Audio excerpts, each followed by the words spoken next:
कबीर गर्व न कीजिए, काल गए कर केश। ना जानो कित मारी हैं, क्या घर क्या परदेश।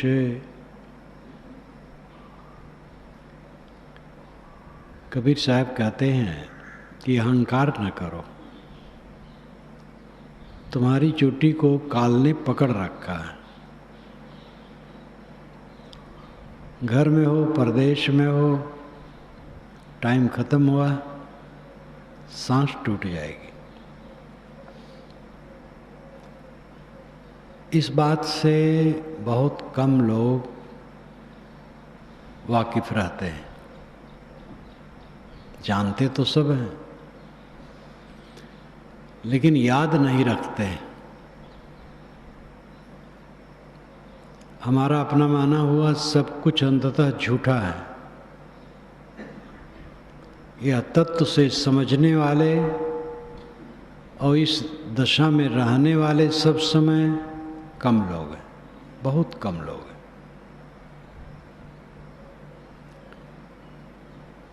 बिलासपुर के राजेंद्र प्रसाद शुक्ल जो विनोबा भावे के आश्रम में रहे हैं, गांधी जी के आश्रम में तो नहीं रहे हैं, इतनी उम्र उनकी नहीं थी। मुझसे केवल 2 वर्ष के ज़्यादा रहे बस। विनोबा भावे के आश्रम में रहे, गांधीवादी विचार उनमें पनपे, फिर राजनीति में आ गए और वे भोपाल में विधानसभा अध्यक्ष और मंत्री इत्यादि रहे।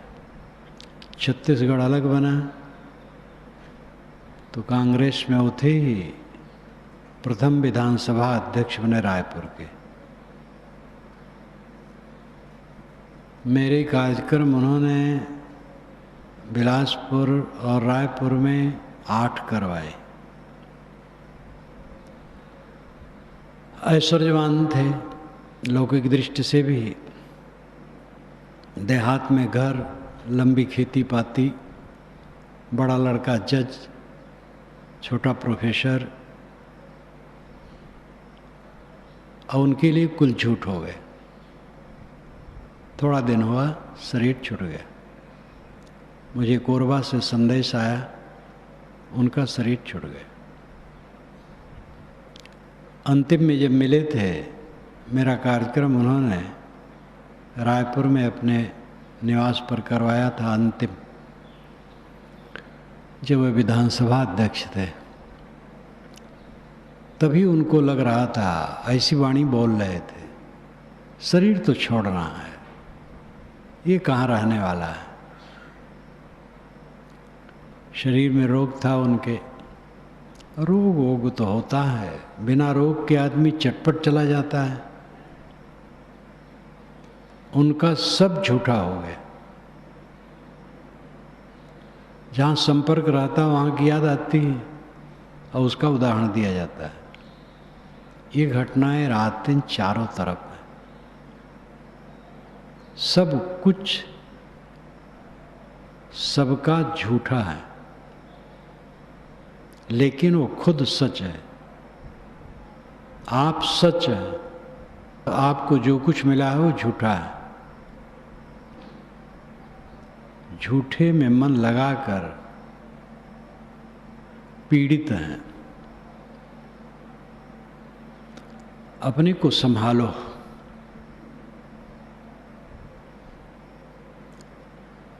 जब तक झूठे में मन लगा रहेगा, पीड़ा मिटेगी नहीं। हमारे चारों तरफ का जो कुछ भी है अंततः झूठा है, रहने वाला नहीं। क्लेश रहित मन तब होगा जब इस सच्चाई को निरंतर समझे। अंधभूतोऽयं लोको तनुकेत विपश्यत, तथागत ने कहा। यह लोग अंधभूत है, संसार के लोग अंधभूत हैं। अंधभूत नाम अंधत्व में समर्पित है, तादात्म्य किए हैं अंधता में। तनुकेत विपश्यत, बहुत थोड़े लोग देखते हैं। विद्वान हैं, ज्ञानी हैं, प्रवक्ता हैं, लेखक हैं, कवि हैं, सूक्ष्मदर्शी शास्त्रों के अर्थों के हैं, लेकिन तम से ढके हैं और समझ नहीं पाते। दूसरे को समझा देते, खुद नहीं समझ पाते। ये अभ्यास से होने वाला है, वक्तव्य से नहीं। थोड़े जोते बहुत हिंगावे, ऊंचे बाधे बारी। यहू पर जो ना होए तो देव घाग को गारी। घाग कवि की कविता ग्रामीण भाषा में है और बहुत महत्वपूर्ण है। थोड़े जोते बहुत हिंगावे, थोड़ा जोते और बहुत उसको हिंगावे। पाटला घुमा करके पाटला से मिट्टी को महीन करे और ऊंचे बाधे बारी। खेत अगर ऊंचे में है तो चारों तरफ से मेड़ बांधे जिससे खाद पानी बह न जाए।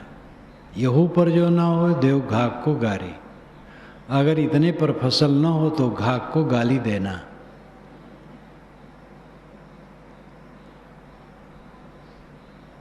मैं इसको अध्यात्म में भी लगाता हूँ। थोड़े जोते बहुत हिंगावे, थोड़ा जाने उसका अभ्यास बहुत करें। अभ्यास के लिए पूरा समय काम करो, मन अभ्यास में रखो। जब चुपचाप बैठो तब तो एकदम उसमें तदाकार हो जाओ। वास्तविकता को हरदम समझो। जो हरदम वास्तविकता को समझता है वो शोक नहीं करता है। अवास्तविकता दिमाग से गई, शोक दुख शुरू हुआ। नारद ने सनत कुमार से यही कहा, भगवान मुझे शोक से पार लगा दीजिए, मैं शोक करता हूँ। नारद तुम क्या पढ़े हो? चारों वेद, समस्त वेदांग, गणित, ज्योतिष, धनुर्विद्या, यक्ष विद्या, भूत विद्या, सब कुछ पढ़ा हूँ, लेकिन मैं शोक करता हूँ। नारद तुम तो नाम पढ़े हो, ये सब नाम है, संज्ञाएं हैं। इन किताबों में नाम रहते हैं, संज्ञाएं रहती। क्या भगवान इससे भी कुछ बड़ा है? इससे बड़ा है। तो लंबा प्रसंग चला है, अंतिम में जाके ठहरा है, ये वही भूमा तत्सुखम नाल पे सुखम अस्ति भूमयो सुखम। भूमा में सुख है, अल्प में सुख नहीं है। यत्र नानद पश्यत नानद शृणोत नानद विजानात स भूमा। जब दूसरे को नहीं देखता, नहीं सुनता, नहीं जानता, ये भूमा की दशा है। ये विचार शून्य, संकल्प शून्य अवस्था। जब तक बाहर का मरेगा नहीं तब तक भीतर का जगेगा नहीं। ये पक्का समझ लो। बाहर का आकर्षण जब तक पूरा मर नहीं जाएगा तब तक ये ज्योतित आत्मा अपने आप में प्रतिष्ठित नहीं हो सकता है।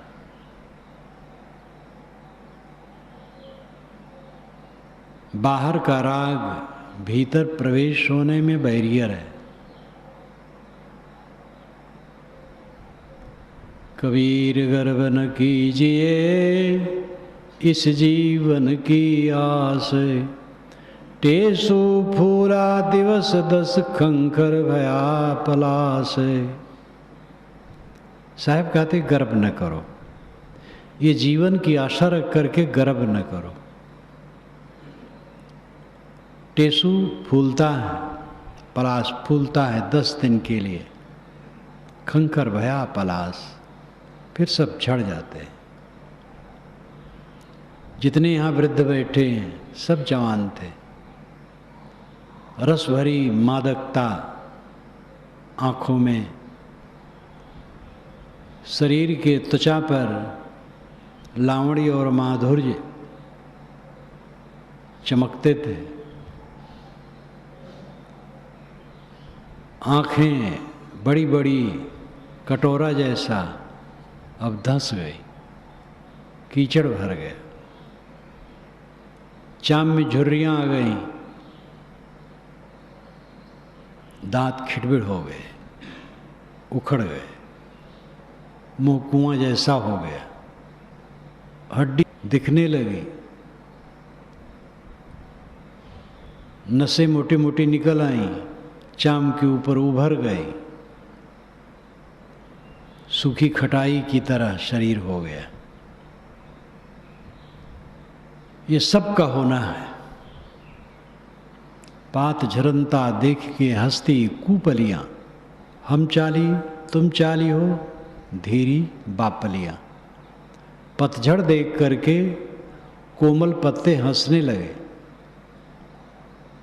तो पीले पत्ते जो झड़ रहे थे उन्होंने कहा, धीरी बापलियाँ, अय पगली धैर्य रखो, हम चले तुम भी चलोगे।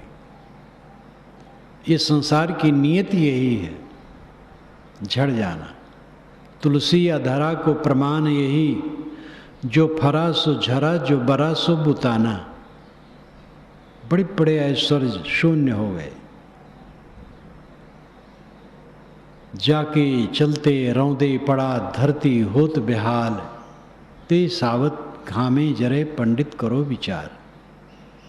अय पंडित विचार करो, जिसके चलने से रौंदे पड़ जाते थे, जिधर निकलते थे हजारों की फौज, फसल जमीन रगड़ जाते थे, वह सामंत सूरवीर युद्ध क्षेत्र में आहत होकर के गिरे और घाम में तड़फड़ाते रहे और मर गए। तो टेसु फूला दिवस 10 खंखर भया पलास। पलास को खंखर होना है, जो कुछ अपना माना है सब का नाश होना है। नैतद निश्चित्ते। जब काल आया अयोध्या में, दरबार पर पहुंचा, दरबारी ने श्री राम से कहा कि भगवान एक ब्राह्मण आया है दरवाजे पर।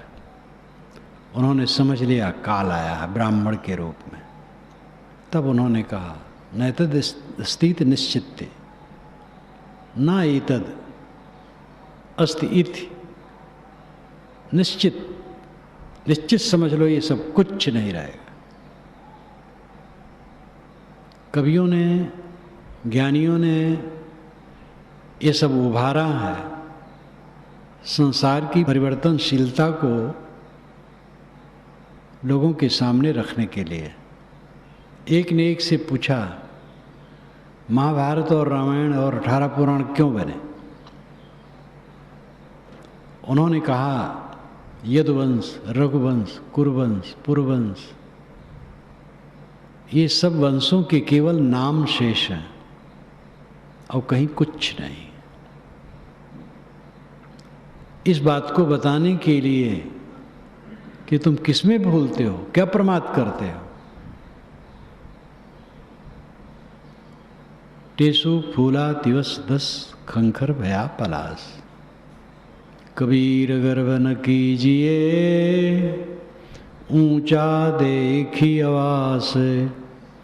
काल परो भूले टना ऊपर जमसी घास। अपना आवास ऊंचा देख करके गर्व न करो। काल परसों तक तुम्हें जमीन में लेटना पड़ेगा। जमीन के अंदर और ऊपर ऊपर घास जम जाएगी।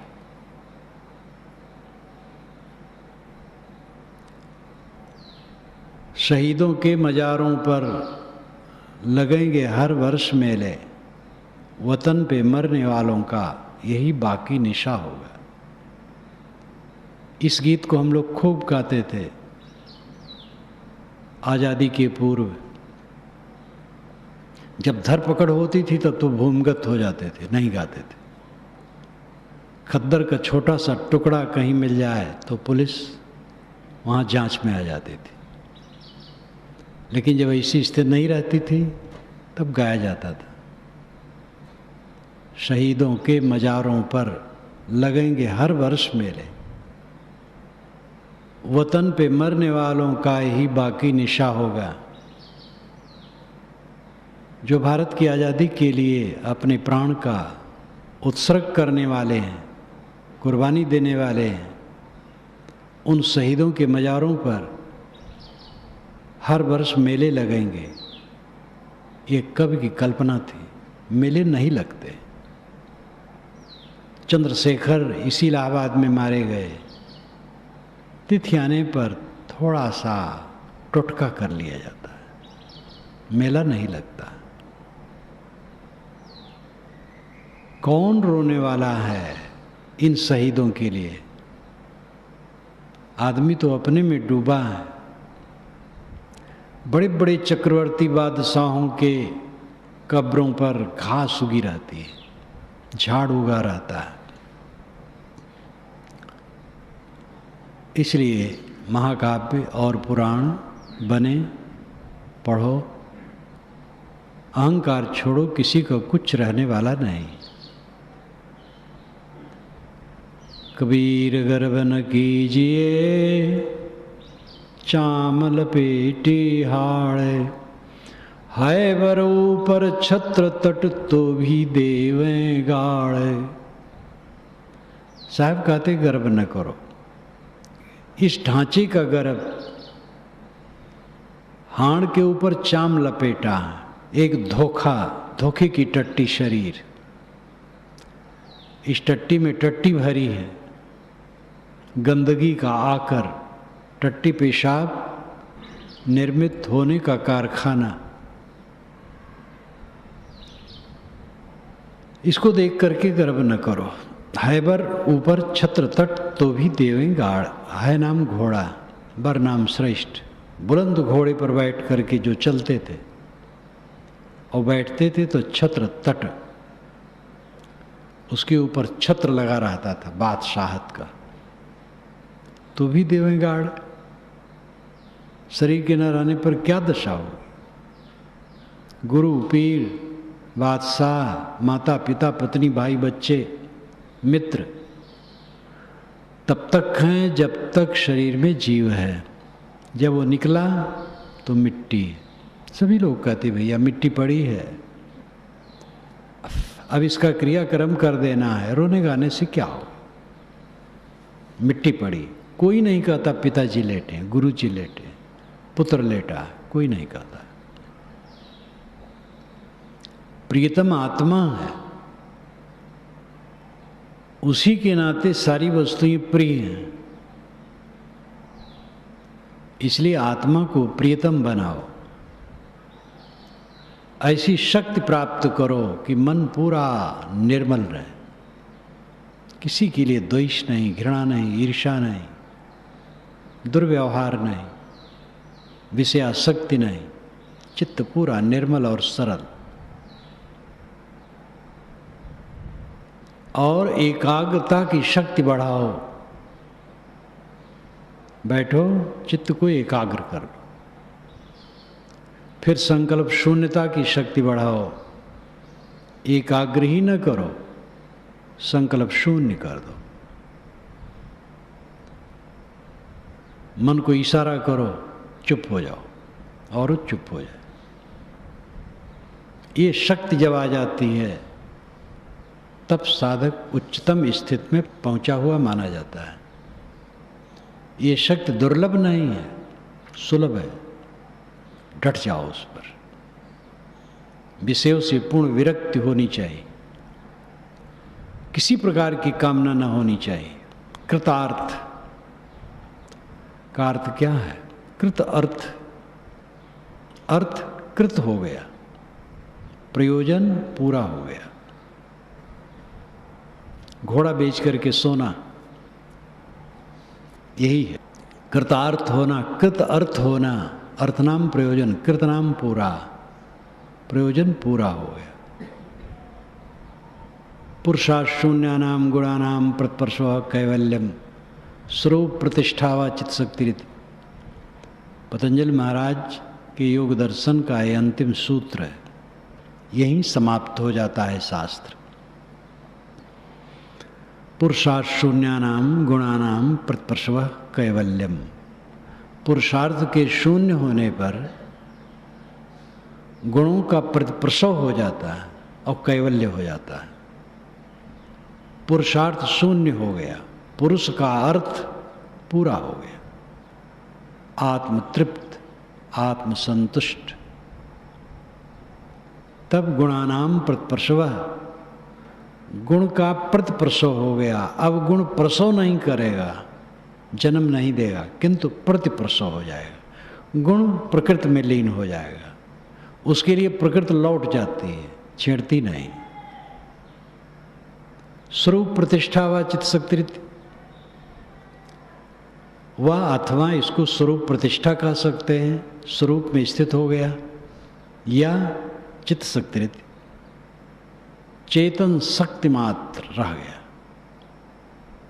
कितना वैज्ञानिक स्वरूप है। कुछ पाना नहीं, किसी में मिलना नहीं, सब कुछ त्याग हो गया, मन तृप्त हो गया, अपने आप में मगन हो गया। कोई स्त्री पुरुष गृहस्थ विरक्त साधक हो, उसे 3 बातों पर ध्यान देना चाहिए। चित्त की पूरी निर्मलता, और इसको लेकर के जितनी विघ्न बाधाएं आए उन सबको धूल कर दो। किसी के बुरा कहने से क्षुब्ध हो जाएं, किसी के भला कहने से उसमें गदगद हो जाएं, पारिवारिक सामाजिक द्वंद्वों में बह जाएं, कभी न बहे। दृढ़ चित्त को पूरा निर्मल करो, कुसंग से बचो, शुद्ध संग करते चलो। शक्ति निर्मलता की आनी चाहिए, चित्त पूरा निर्मल हो। और दूसरी बात, एकाग्रता की शक्ति बढ़ाओ।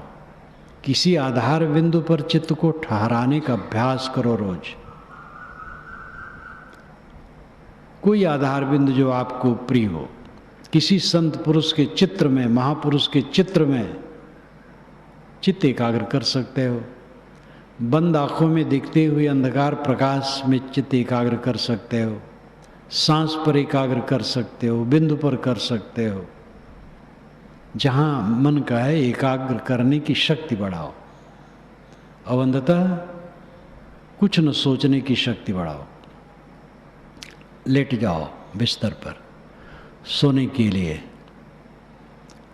और वहाँ अभ्यास करो। चित्त को समेट लो, कुछ न सोचो। कुछ न सोचने की स्थिति में आ जाओ तो एक समाधि हो गई, फिर सो जाओ। चित्त निर्मल जब तक नहीं होगा ये दशा नहीं आएगी। चित्त की निर्मलता, फिर एकाग्रता, फिर संकल्प शून्यता, ये तीनों शक्तियों को साधक को बढ़ाना चाहिए। कबीर गर्व न कीजिए चाम लपेटे हाड़े, एक दिन तेरा छत्र सिर देगा काल उखाड़े। साहब कहते हैं हाड़ में चाम लपेटा है, क्या है तुम बड़ा अहंकार करते हो। आजकल में निरर्थक लकड़ी की तरह पड़ा रहेगा, देखने का मन नहीं होगा।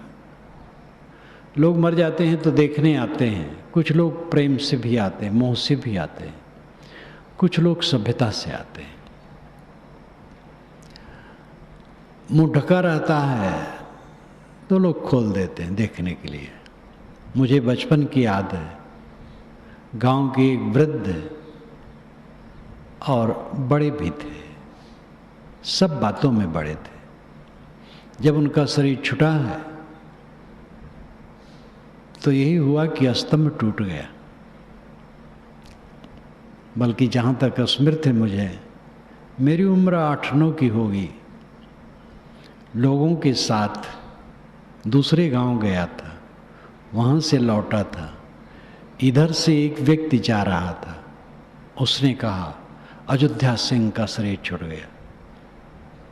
बहुत प्रसिद्ध थे, बहुत गंभीर थे, हाहाकार जैसे मच गया। वृद्ध थे, दिन भर बैठे रहते थे एक नंगी चौकी पर, सलूका पहने, रुद्राक्ष की माला पहने, दिन भर बैठे रहे शांत।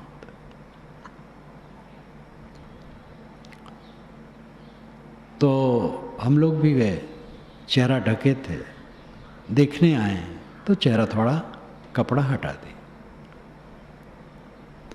तो उसमें ऐसा भी देखा जाता है, औपचारिकता है, देख लें, लोग क्या कहेंगे कि गए नहीं, देखे नहीं। देखने का मन किसी का नहीं होता, छूने का मन मुर्दक नहीं होता, और मुर्दा छू करके नहाना चाहिए ये माना जाता है।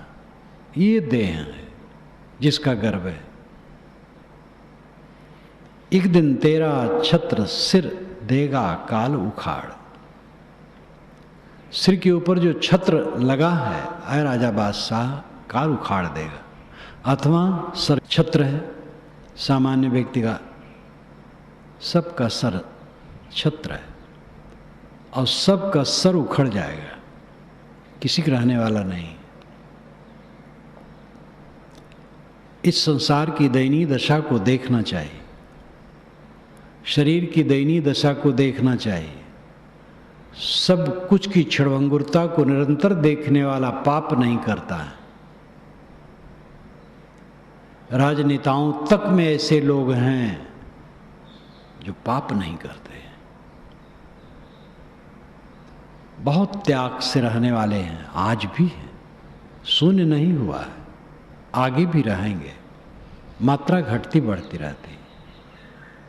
बिहार के एक मुख्यमंत्री, बहुत पहले की बात है,